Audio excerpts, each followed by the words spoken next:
Hi friends, வணக்கம். எல்லோரும் எப்படி இருக்கீங்க? காலையில் சாப்பிட்டீங்களாப்பா? இன்றைக்கி நம்ம வீட்டில் நாங்கள் சாப்பிட்றதுக்கு லேட் ஆயிடுச்சு, சமைக்கிறதுக்கே லேட் ஆயிடுச்சுன்னு சொல்லணும். ஏன்றதை அப்புறமா சொல்கிறேன். இப்போ நான் என்ன சமைச்சிருக்கேன்னு பார்க்கலாம் வாங்க. சுட சுட தக்காளி ரைஸ். இன்றைக்கி சாதமே பண்ணிட்டேன். இன்றைக்கி ரொம்ப உடம்பு முடியல, அதனால் சாதம் வச்சலாம் பண்ணியாச்சு. சாப்பிட்றதுக்கு வாழைல கட் பண்ணி வச்சாச்சு.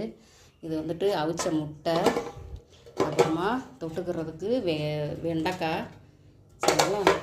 அப்புறமா கொஞ்சமாக கீரை பொரியல். இதுதான் இன்றைக்கி காலையில் நம்ம வீட்டில் சாப்பாடு. ஏன் லேட்டாக சமைச்சோம் இன்னும் சாப்பிடலை அப்படின்ற ரீசனையும் சொல்கிறேன் வாங்க. ஏன் சாப்பிட்லன்ற ரீசன் வந்துட்டு, நேற்றுக்கு சாயங்காலம் போட்டிருந்த மினி விழாக்க எல்லோரும் பார்த்துருந்தீங்கன்னா உங்களுக்கு தெரிஞ்சிருக்கும். மேலே பாருங்கள், அந்த பொந்தில் தான் பாம்பு இருந்தது, அணில் அப்படின்றத காமிச்சிருந்தேன். அதுக்குள்ளே வந்துட்டு அணில் குட்டி போட்டு வச்சுருக்கும் போல இருக்குது. அதை சாப்பிட்றது தான் வந்திருக்குது. 2-3 டயத்துக்கு மேலே வந்துட்டு தப்பிச்சு ஓடிடுச்சு. நேற்றுக்கு அந்த சாப்பிட்டுட்டு இருந்தனால தான் அது வெளியில் தெரிஞ்சதை நாங்கள் வீடியோ எடுத்து போட்டோம். அதனால் இன்றைக்கி வந்துட்டு காலையில் 7 மணிக்கு எழுந்திரிச்சு வந்துட்டு 6-7 மணிக்கெலாம் எழுந்திரிச்சு வந்து ஃபுல்லாக க்ளீன் பண்ணோம். வெறும் கனகாமர பூச்செடியாக வச்சுருந்தேன். உங்களுக்கு நிறையா வீடியோவில் பார்த்துருப்பீங்க. பார்க்காதவங்க பாருங்கள். அதில் பூவும் முக்கியமாக, நம்ம இருக்கிற இடம் முக்கியமானு பார்த்தா நம்ம வந்துட்டு இடம் முக்கியம். எப்போயுமே க்ளீனாக வச்சுருவோம். எல்லாமே பூச்செடி தான், மற்ற எந்த விச செடிகள்லாம் இங்கே இருக்காது.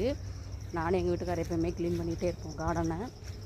இப்போ மழை பெஞ்சதுனால ஒரு டைம் ஒரு பேட்ச் பிடுங்கிட்டோம். 2வது ஒரு பேட்சுக்கு வந்துட்டு பூவை எடுத்துக்கிட்டே இருந்துச்சுங்களா, அதனால் நாங்கள் வந்துட்டு பிடுங்கி விடலை. பூவெல்லாம் ஓஞ்சதுக்கப்புறம் பறிச்சிடலான்ட்டு.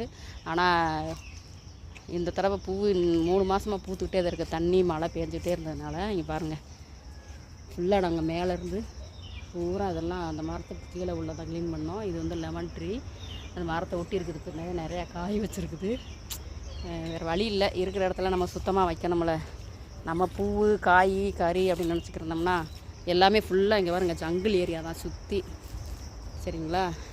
நம்ம காடு இல்லாமல் நம்ம கார்டன் வைக்கலை. அதனால் பாம்பு வந்துட்டு அதுக்குள்ளே தான் இருக்குண்டில்ல, எல்லா பக்கம் வரத்தையும் செய்யும். இருந்தாலும் அதில் 2-3 டைம் வந்துட்டு பொந்து இருக்கிறனால அது வந்துட்டு தங்க பார்க்கும்ல, வீடாக்கிக்கிறோம். அதனால தான் நாங்கள் வந்துட்டு அதை மண், சிமெண்ட் ஏதாவது போட்டு பூசிடலான்ற ஒரு ஐடியாவில் நினச்சிட்ருக்கோம். அதை கூடிய சீக்கிரம் செய்யணும்.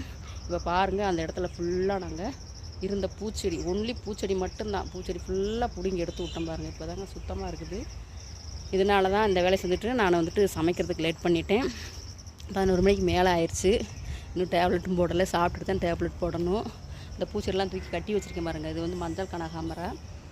மற்றபடிக்கு எல்லாமே க்ளீன் ஆயிடுச்சு.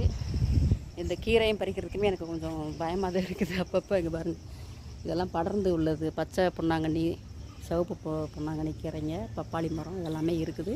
பட் அந்த இடத்துல ரொம்ப இருந்தனால நாங்கள் பறித்து விட்டோம். இதுதான் ரீசன்.